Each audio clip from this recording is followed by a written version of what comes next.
galerinha do primeiro ano, meu nome é Clédson Pereira, professor de História. Vamos para mais uma aula do nosso curso. Nós vamos entender hoje o conceito, a prática de escravizar. Escravização já acontece há muito tempo na nossa sociedade. Não é de hoje, não é novidade, não é algo simples, é antigo. Então, essa prática já é existente há muito tempo, desde que o ser humano passou a viver em sociedade, passou a viver em coletividade, ele adotou o sistema de escravização. Portanto, hoje vamos entender a prática de escravizar.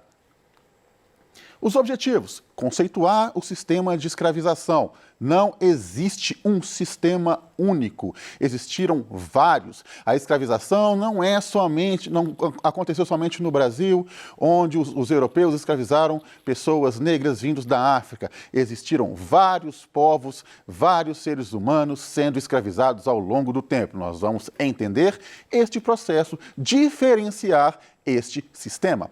Portanto, nós vamos falar hoje de escravização. Conceituar a escravização é quando um ser humano ou um grupo de ser humano é obrigado a trabalhar de forma compulsória, ou seja, ele não tem escolha. Ele vai trabalhar de acordo com a vontade de um grupo, de acordo com a vontade de um outro ser humano. Então, ele não vai receber salário ou este pagamento vai ser inferior à sua subsistência. Espera aí, então um escravizado, ele poderia receber pagamento? Poderia, mas era um pagamento tão ínfimo, tão pequeno, que não dá a ele a condição de se sustentar. Então, ele vai estar no regime análogo à escravização. E isso acontece até nos dias atuais. Mas, professor, a escravização acontece hoje? Sim, nós temos vários exemplos no mundo em que pessoas estão sendo escravizadas por um grupo, por empresas, por nações ou por um outro ser humano, tá? Então, a escravização não é somente aquele jeito romântico que aprendemos nos nossos livros quando eram pequenos, de somente negros sendo escravizados no Brasil por portugueses. A escravização é antiga, a escravização ela está presente desde o início da nossa sociedade. Em alguns casos, a pessoa pode ser uma pessoa escravizada religiosa, por exemplo. Ela perde o seu direito de exercer a sua religião. Ela perde o seu direito de ter liberdade de pensamento. Ela perde o seu direito de liberdade física, de locomoção. Então, existem vários tipos e formas de escravizar um outro ser humano. Não é apenas obrigá-lo a trabalhar compulsoriamente. Se você o mantém privado de liberdade, seja física, moral ou religiosa, é um tipo análogo à escravização. Esse é um conceito mais moderno. Esse tipo de escravização é algo mais moderno que eu vou falar aqui um pouco mais à frente. Apesar da gente ter uma visão romântica aqui no Brasil, de que somente o negro ou o indígena foi escravizado aqui pelos portugueses, a escravização já acontecia no Egito Antigo, na Roma Antiga, na Grécia Antiga, nos próprios reinos africanos. Mas, professor, nos reinos africanos, sim, a escravização já existia naqueles reinos. Não era novidade. Não foi o europeu que levou o sistema de escravização para a África. Ele já existia. O europeu se beneficiou deste sistema. Ele lucrou em cima deste sistema. Ele fez pactos e tratados com tribos de nações africanas para escravizar outros seres humanos. Então, a escravização era um sistema que já existia até nos reinos africanos. No Egito Antigo, o modelo de escravização mais comum é o que a gente conhece da Bíblia, a escravização do povo hebreu. O que quer dizer escravização do povo hebreu, pessoal? Os hebreus eram originários lá do Oriente Médio, migraram para Canaã, que, como diz a Bíblia, na terra que emana leite e mel, por ser muito fértil. Em um dado momento, os próprios relatos bíblicos narram que os hebreus migraram para o Egito. É lá a história de José do Egito, entendeu? Só que Passaram-se os anos e eles foram escravizados por mais de 400 anos. É uma narração muito famosa devido ao fato religioso, da religião judaica, da religião judaico-cristã. Mas a escravização no Egito não se limita ao povo hebreu. Existiram outras formas. E apesar do sucesso, da forma famosa que ficou a escravização do povo hebreu no Egito, não era a base da economia egípcia. A economia egípcia não dependia da escravização do povo hebreu. Dependia de quê? Aumentar os seus territórios, das guerras contra os povos vizinhos, expandir os seus impérios. E quando se expande o império, gera escravização daqueles povos derrotados, não necessariamente sendo hebreus. Então, os egípcios, eles já praticavam este tipo de escravização lá anteriormente à chegada do povo hebreu. Que tipo? Escravização por guerra, como eu acabei de falar. O Egito vai derrotar, vai se entrar num conflito com um povo vizinho. Aqueles derrotados vão se tornar escravizados do povo egípcio. Vão trabalhar compulsoriamente para o povo egípcio, não necessariamente sendo hebreu. A escravização para a quitação por dívidas, então, era algo muito comum no mundo antigo, não somente no Egito. Se uma pessoa tinha dívidas e não conseguia pagar, ela poderia se tornar escravizada deste credor até a quitação da dívida. Neste contexto, o escravizado não poderia ser tratado como mercadoria. Ele não tinha um valor capital, como em muitas outras sociedades ele teve. Então, para quitar essa dívida que ele não conseguia pagar, ele trabalhava durante um certo período como escravizado para o credor. A escravização para recrutamento para obras públicas. Então, é sabido que o Egito tinha muitas obras, até o termo obras faraônicas, por causa do faraó, de construir prédios muito altos, estátuas muito altas, todas de pedra, e necessariamente precisava de uma mão de obra muito grande para trabalhar. Geralmente, eles recrutavam pessoas de origem mais humilde para trabalhar nessas obras. A pessoa não podia recusar, mas também ela não era destinada a uma morte severa, a um esquecimento da história por ser escravizada e ter trabalhado nas pirâmides, por exemplo.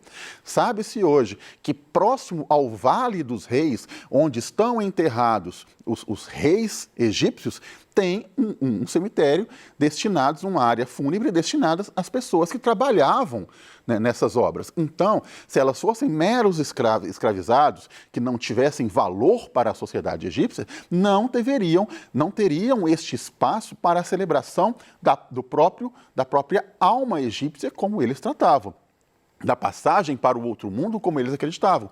Então, até esses trabalhadores que trabalhavam de forma escravizada tinham na sociedade egípcia um respaldo que garantiam a eles esta terra, esse local de descanso. O cativeiro dos hebreus, como eu falei anteriormente, é o mais famoso, mas por causa do relato bíblico, o relato do fato religioso da religião judaico-cristã. Ele durou cerca de 400 anos, os hebreus saíram do Egito para retornar a Canaã, dando sequência à sua história. Mas durante um certo período, eles foram escravizados e foram, em grandes momentos, a principal mão de obra do Estado egípcio, do Império Egípcio. Mas o Egito não dependia economicamente deste sistema, ok? A escravização na Grécia Antiga. A Grécia é uma sociedade tão antiga quanto o Egito. A prática de escravização, tanto na Grécia quanto no Egito, elas são um pouco similares. A história, às vezes, se confundem. Basicamente porque muitos dos fatores, principalmente em Atenas, a escravização acompanha o surgimento das cidades, o surgimento das polis.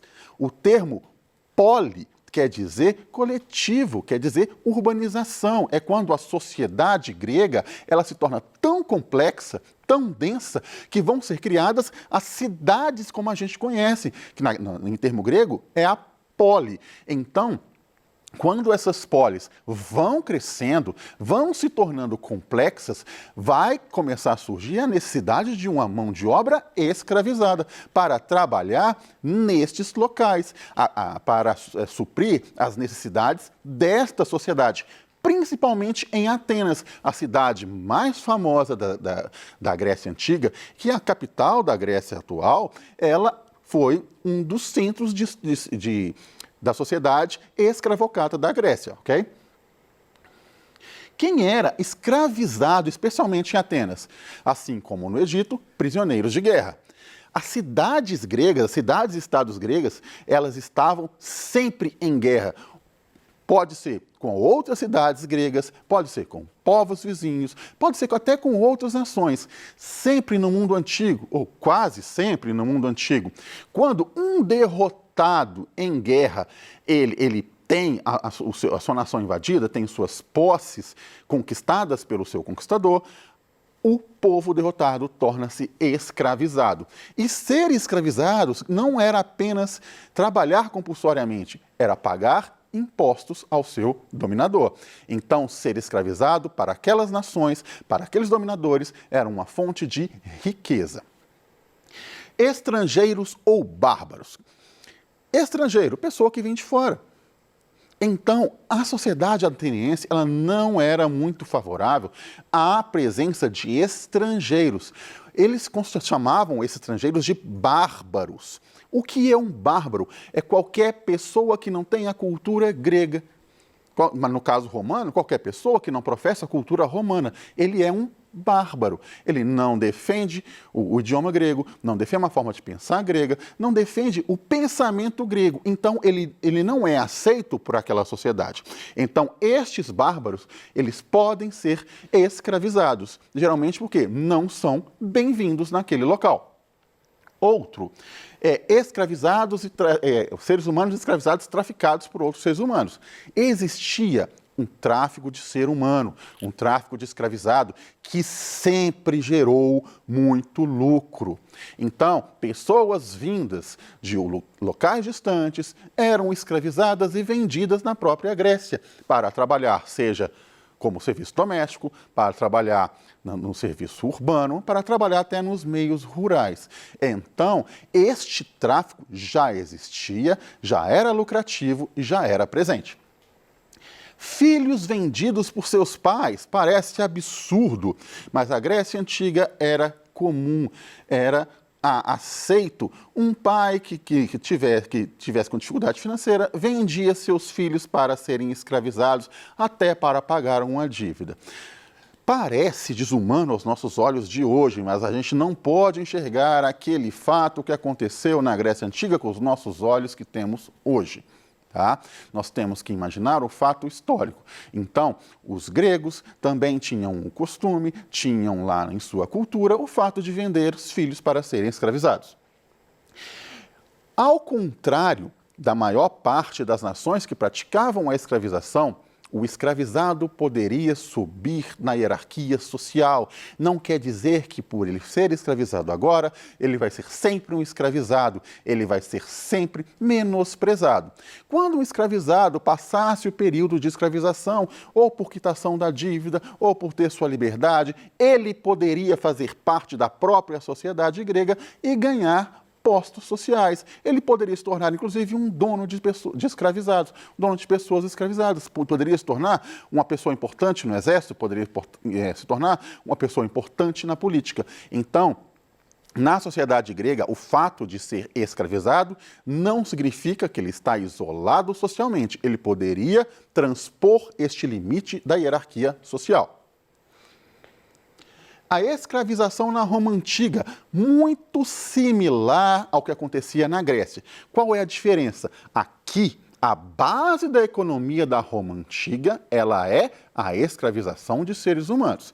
Roma, vocês devem lembrar, começou lá onde hoje é a Itália e foi se expandindo até dominar quase toda a Europa, o norte da África e o Oriente Médio.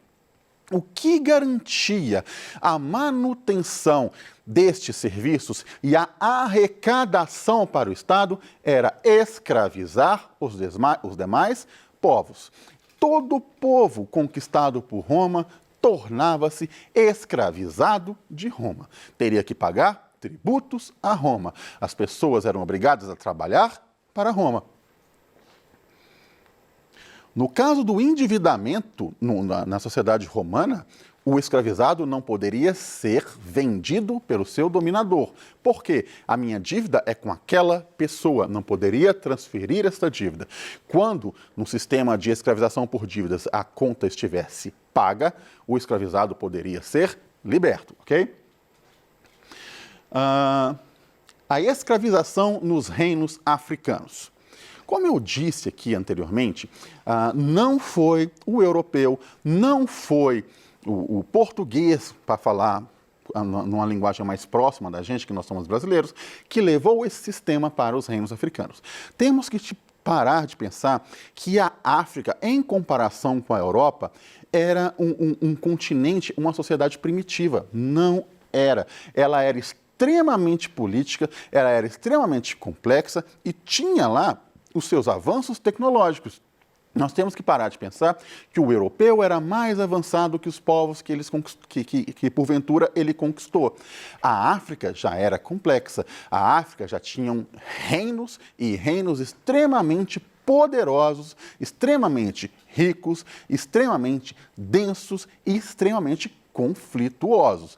Então, na sucessão de poder dos reinos africanos, sobretudo ali próximo ao deserto do Saara, um pouco abaixo, a gente chama de África subsaariana, aqueles povos que sucederam, porque ali tinham muitas e muitas minas de ouro, um local extremamente valioso, e além do ouro tinha o controle das rotas comerciais, os reinos que se sucediam naquele local escravizavam os outros. Então, uma tribo que ora está no poder, ela iria escravizar uma tribo inimiga. Então, quando o europeu chega, ele se beneficia deste sistema. Ele faz um acordo com a tribo dominante, ele espera lá na costa, enquanto essa tribo busca pessoas, captura seres humanos que geralmente são rivais dessa tribo e vendem para estes portugueses, para este europeu. Então, quando pensarmos na dominação europeia para escravizar pessoas na África, lembre-se que raramente o europeu adentrava o continente africano. Ele esperava que os seus aliados levassem as pessoas para serem vendidas até os seus fortes de escravização. Na América colonial, vamos falar aqui de Espanha e Portugal.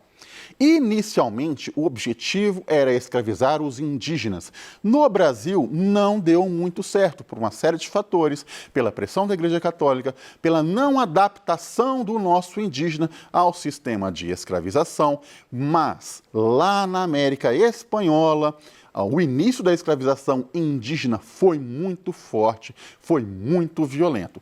Com o passar dos anos, este sistema vai ser trocado pelo sistema da escravização do povo africano, dos negros vindos da África. Por quê? Como eu falei anteriormente, já existia uma adaptação social das pessoas vindas da África ao sistema de escravização. Mas, professor, então quer dizer que eles gostavam deste sistema? Não, eles já o conheciam, já estavam adaptados. Então, para o europeu, era muito mais fácil implantar a escravização do negro na América do que tentar a simples escravização do indígena. Então, era uma fonte de lucro muito maior. Atualmente, apesar de ser algo extremamente proibido, nós temos um processo de escravização de seres humanos no mundo atual. A BB News, certa vez, ela fez um artigo que estimou que cerca de 46 milhões de pessoas no mundo ainda vivem em regimes análogos à escravização. A gente não pode afirmar que é escravização, mas são regimes análogos, tais como barcos tailandeses são acusados de escravizar pessoas vindas da Birmânia em troca de passagem, em troca de trabalho. A produção de drogas, ela, em todos os pontos do mundo, ela geralmente escraviza pessoas, principalmente em locais mais humildes. Então, a produção de drogas escraviza também as pessoas. Tráfico sexual de mulheres, principalmente de locais mais simples, para a Europa. Então, é uma forma de escravizar. No Brasil, temos um processo muito forte de trabalho análogo à escravização em lavouras, ok? A gente vai ficar por aqui. Até a próxima.